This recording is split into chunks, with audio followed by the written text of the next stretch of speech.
마켓리드의 시선으로 글로벌 경제와 산업 트렌드를 분석하고 이걸 수익으로까지 연결해보는 시간입니다. 고수의 선택. 오늘은 미중 경제산업연구소의 조용찬 소장님 나와 계십니다. 안녕하세요. 예, 안녕하십니까. 네, 오늘 고수의 시선으로 심층 분석해볼 주제는 화면을 통해서 만나보시죠. 네, 오늘의 주제입니다. 이번 주 수요일과 목요일에 CPI와 PPI가 발표하게 되죠. 이렇게 되면 증시가 또 한 번 휘청이게 될까요? 이렇게 되면서 관련 이슈를 중심으로 분석을 해보면 좋을 것 같은데요. 일단은 FOMC에서 연내 금리 인하에 대해서는 부정적인 견해를 좀 내놨다라고 볼 수 있을 것 같은데요. 그러면 수요일에 발표될 CPI가 하락하지 않는다면 연내 금리가 인하할 가능성은 조금 줄어든다라고 봐야 할까요? 네, 그렇게 보셔야 될 것 같은데요. 수요일 날 발표되는 소비자 물가 지수 같은 경우는 전년 같은 기간에 비해서 5%로 같을 것으로 보여집니다. 하지만 물가의 그 순간 풍속을 보여주는 전월 대비로는 2월 달이 플러스 0.1이었는데 이번에는 플러스 0.4로 다소 좀 빨라지는 그 느낌을 받을 것으로 보여집니다.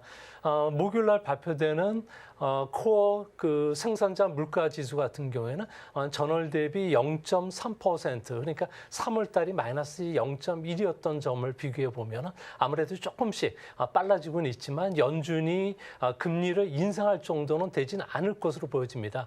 물가가 조금씩 올라가는 것은 최근 들어와서 임금발 인플레이션이 이렇게 쉽게 떨어지질 않고 있고요.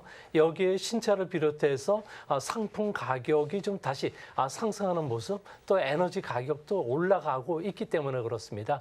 이 때문에 연준이 목표하는 2% 물가로 회귀하기 위해서는 아무래도 2024년 정도가 돼야 될 것으로 보여진다는 점에서 연준이 당분간은 금리를 동결할 가능성이 현재로서는 더 높지 않나 이렇게 보여집니다.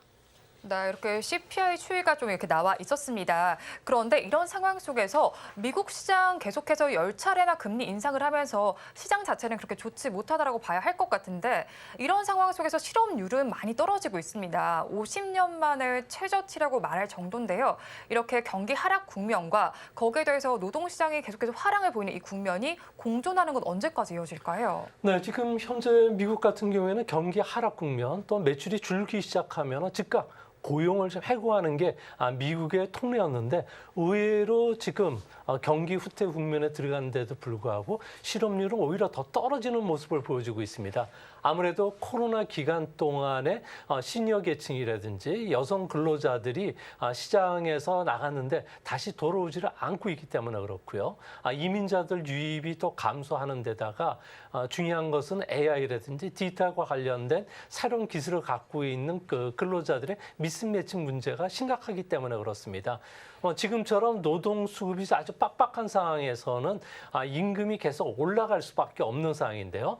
지금 보시는 것은 기업들이 현재 그 근로자들과 관련돼서 그 요구 조건을 맞추지 못하다 보니까 그 기업들이 학력 수준을 좀 낮춰서 대조를 고용했던 숫자를 고졸자로 좀 낮추는 그런 모습을 보고 있는데요. 지금 그림을 보시면요. 기업의 취직을 원하고 있는 근로자들의 유보 임금이라고 있습니다. 네. 이는 그 근로자들이 자기의 눈높이 금액을 말하는 거고 제한 금액은 기업들이 근로자에게 제시한 금액입니다. 갭이 좀 있는 것 같네요. 예, 갭이 계속 벌어지고 있기 때문에 기업 입장에서는 아무래도 학력 요구 수준을 낮출 거고요. 또 학력 수준을 낮추다 보니까 이것을 만회하기 위해서 기업들 같은 경우에는 1인당 연수비를 더 늘린다든지 이런 쪽으로 나가고 있습니다. 이렇게 됐을 경우에는 기업이 경기 침체에 빠지더라도 고용을 쉽게 해고할 수 없고 그리고 연수비 들어간 것만큼 뽑아낼 때까지는 계속적으로 저실업 상태가 된다는 점은 아무래도 미국 같은 경우에는 임금이 계속 올라가면서 소비주도 성장은 앞으로도 계속 진행이 된다는 의미가 됩니다. 네, 그렇죠. 이렇게 경기가 후퇴하는 국면 속에서도 실업률은 낮고 임금에 대한 상승 압력은 계속될 수밖에 없는데요. 이런 현상들이 미국 경제에는 앞으로 어떤 영향을 미치게 될까요? 네, 미국 같은 경우는 노동자의 자발적인 이직이 크게 지금 줄고 있습니다. 지금 보시는 그림인데요.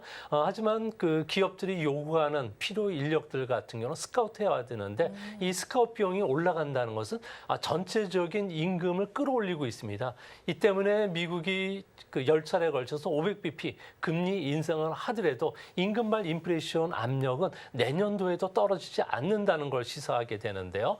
특히 미국 같은 경우 다음 그림을 보시면은 창업이 지금 계속 늘어나고 있는데요. 네, 여기 보시면은 그 부가가치 증가율과 창업 건수 증가율이 가장 높은 업종이 소매 업종입니다. 네. 아무래도 그 온라인 매장을 두는 이런 개별 그 창업자들이 자신의 노하우를 가지고 창업을 하고 있다는 거고요. 또 운수 창고가 이런 부분들이 많기 때문에 이들 쪽이 앞으로 미국의 경기를 이끌어가는데 이것은 기본적으로 미국의 개인들의 소비, 임금이 계속 건실하다는 그 조건 하에서 이 같은 현상이 일어나고 있습니다. 그래서 신규 미국에서 창업 열기가 그 수그러들지 않는 한 실업률은 급등할 여지가 없을 거고 또 미국의 구조 변화는 생산성 향상으로도 연결이 되기 때문에 현재 미국은 새로운 경기 모멘텀 쪽에서 새로운 기업들이 계속적으로 창출하고 이 기업들을 찾는 움직임이 앞으로도 계속 진행될 것이라는 것을 시사하고 있습니다. 네, 그럼 이렇게 실업률이 줄어드는 이유가 뭐 창업과 관련해서 있다라고도 말씀을 해주셨는데 이런 상황 속이라면 뭐 물가 상승하고 또 실업률 뭐 줄어들고 이런 게 앞으로 연준이 금리 인상을 하는 데는 영향을 미치지 않을 거라고도 보시는 걸까요? 네, 그렇습니다. 지금 현재 대면 서비스 업종 같은 경우는 코로나 이전으로 고용이 회복이 되지 않은 상태이기 때문에 앞으로도 계속 고용은 계속 증가할 수밖에 없는 상황이고요. 또 그 챌린저사의 그 고용 그 조사 보고서에 따르면은 작년 4분기에 인력 감축이 일어나고 있지만 이 네. 인력 감축은 대부분 IT 테크놀로지라든지 금융업종입니다. 고임금을 받는 업종이고 최근 한 10년간 10% 이상 계속 그 고용을 늘려왔던 업종들이기 되기 때문에 일시적인 고용 해고로 보여지는데 이 때문에 앞으로 미국 같은 경우에도 고졸자 임금이 빠르고 저임금자들이 대졸자라든지 엘리트층보다도 더 많은 그 임금 상승 속도를 이어간다는 점에서 앞으로 미국 같은 경우에는 성장 잠재력이 훼손되지 않고 고금리 상황 속에서도 소비는 계속 이어갈 수 있다는 점에서 너무 걱정하실 필요는 없지 않나 그렇게 보여집니다. 네, 미국의 뭐 성장 잠재력은 계속해서 있을 것이다라고 말씀을 해주셨는데 그러면 좀 물을 넘어가서 중국 얘기도 좀 해보면 좋을 것 같습니다. 중국의 GDP 성장률이 뭐 V자 반등을 이뤘다라고 볼 수가 있을 것 같은데요. 여기는 소비가 이끌었다라고 볼 수 있는데 앞으로 중국의 경제는 어떻게 전망하세요? 네, 그 중국이 1분기 성장률이 시장 예상보다 높은 4.5%로 나왔는데요. V자 경기 회복을 지금 보여주고 네. 있습니다. 특히 3월 한 달만 놓고 보면 소비는 무려 10.5%를 성장을 했는데 작년 그 이맘때 소비가 성장의 기여율은 30%였지만 현재는 60%가 넘어가는 상황입니다. 이 때문에 소비가 늘어나니까 화물 수송량도 계속 코로나 이전으로 회복이 됐고요. 또 인력 수송도 V자형 회복세가 계속 진행이 되고 있기 때문에 코로나 직격탄을 받았던 3대 업종이죠. 뭐 교통 운송이라든지 도소매, 숙박 외식 업종들이 계속 성장을 이어가는데요. 2분기에는 1분기 6%에서 2분기에는 두 자릿수인 10%대까지 성장이 높아진다는 점에서 앞으로 전 세계적인 흐름은 이런 소비와 관련된 교통 운송, 도소매, 숙박과 외식 이런 쪽에 그 포커스가 전 세계적으로 계속 맞춰지지 않을까 보여집니다. 특히 중국 같은 경우에는 작년 이맘때 도시 봉쇄로 인해서 성장이 급속하게 떨어졌습니다. 이 때문에 2분기, 3분기에는 이런 그 하락에 따른 플러스 기저 효과가 1.3%포인트 정도 성장률을 끌어올린다는 점에서 앞으로도 저기 미국뿐만 아니라 중국도 소비와 관련된 테마주들이 계속 테마주로 이동하지 않을까 이렇게 보여집니다. 네, 그런데 주요 국가들 중에서 중국이 가장 빠르게 경기가 회복이 되기는 했는데 경기 선행 지표는 지금 경고음을 울리고 있다라는 이야기가 들리고 있어요. 네, 아무래도 이번 리오프닝 기간 동안 특히 노동절 황금 연휴를 보면은 여행자 수들 같은 경우는 70% 넘게 증가를 했고요. 또 이들이 관광지에서 쓴 금액이 28조 원 정도가 되니까 상당히 좀 많은 금액을 쓰긴 했지만 이게 빨리 종료된다는 경고음들이 나오고 있는데요. 아무래도 관광과 관련된 지출이 소비, 절약형 소비가 많고요. 뭐 사치품 구매라든지 럭셔리 여행이 상당히 많이 줄어들었다는 겁니다. 최근 한국에 들어와서 소비하는 층들을 보면 그렇게 예전만치 씀씀이가 그렇게 크지 않는 모습을 보여지는데요. 이는 중국의 제조업 PMI라든지 차이신 제조업 PMI에서도 모두 50선 이하로 떨어진 거에서도 분명히 나타납니다. 아무래도 신규 수주를 중심으로 해서 많이 제조업 PMI가 좀 떨어지고 있는데요. 이 때문에 중국에서는 생산과 재고 그리고 인력과 관련된 구조 조정이 빠른 속도로 진행이 되고 있습니다. 이로 인해서 중국 같은 경우에는 기업 환경이 조금씩 악화되면서 제조업 중심으로는 여전히 좀 불안하다는 점에서 중국도 소비 주도와 관련된 외식이라든지 이런 유통과 관련된 테마주들이 당분간 더 움직이지 않을까 보여집니다.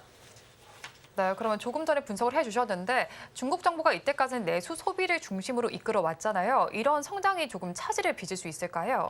네, 아무래도 3월 한 달만 놓고 보면은 소매 판매 같은 경우에는 10.5% 상당히 빠른 속도로 진행이 됐고요. 2분기에도 이런 속도는 계속 진행이 될 것으로 보여집니다. 하지만 이런 그 소비 증가세를 보면은 주로 그 영향을 미친 게 보석이라든지 귀금속 부분에서 성장이 상당히 빨라지고 있는데요. 아무래도 그 미국의 그 뱅크런 사태뿐만 아니라 중국에서도 이런 뱅크런 사태들이 계속 일어날 수 있다는 이야기도 있고요. 또 정치적 불확실성 문제로 인해서 부자들 같은 경우에는 주식이라든지 저축보다는 아무래도 그 해외 주식을 투자한다든지 금이나 귀금속 같은 쪽에 생활형 그 저축 그 패턴들이 상당히 좀 강하게 일어나고 있습니다.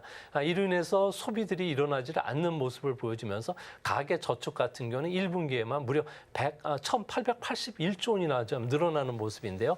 이로 인해서 가전이나 자동차, 통신기기 쪽에 그러니까 판매가 조금 줄어들고 있다고 합니다. 아무래도 중국이 인구가 감소가 시작이 되고요. 또 심각한 젊은 층들의 실업률 문제라든지 부동산 버블에 따른 후유증이 어느 정도 있다는 점에서 제조업과 관련된 부분들은 중국 비즈니스에서 아무래도 국내 증시에서도 테마주를 좀 부각하기는 조금 어렵지 않나 이렇게 보여집니다.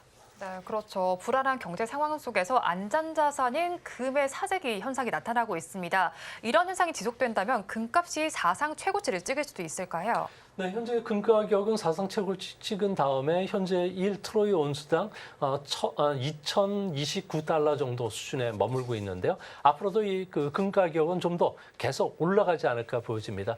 금 가격을 최근 결정하는 주요 지수는 인도나 중국 쪽에서 귀금속 수요들이 좀 폭발적으로 늘어나고 있고요. 중앙은행 같은 경우는 달러 가치 하락에 따라서 금 보유를 늘리고 있는데 중국 같은 경우에도 3월까지 5개월간 120톤 정도를 매수를 했다고 합니다. 이 때문에 선물 시장에서는 내년 말까지 금은 2,160달러까지 올라갈 수 있다고 보고 있기 때문에 금과 관련된 국내의 그 테마주들 같은 경우에도 조금 더 올라갈 수 있지 않나 이렇게 보여집니다.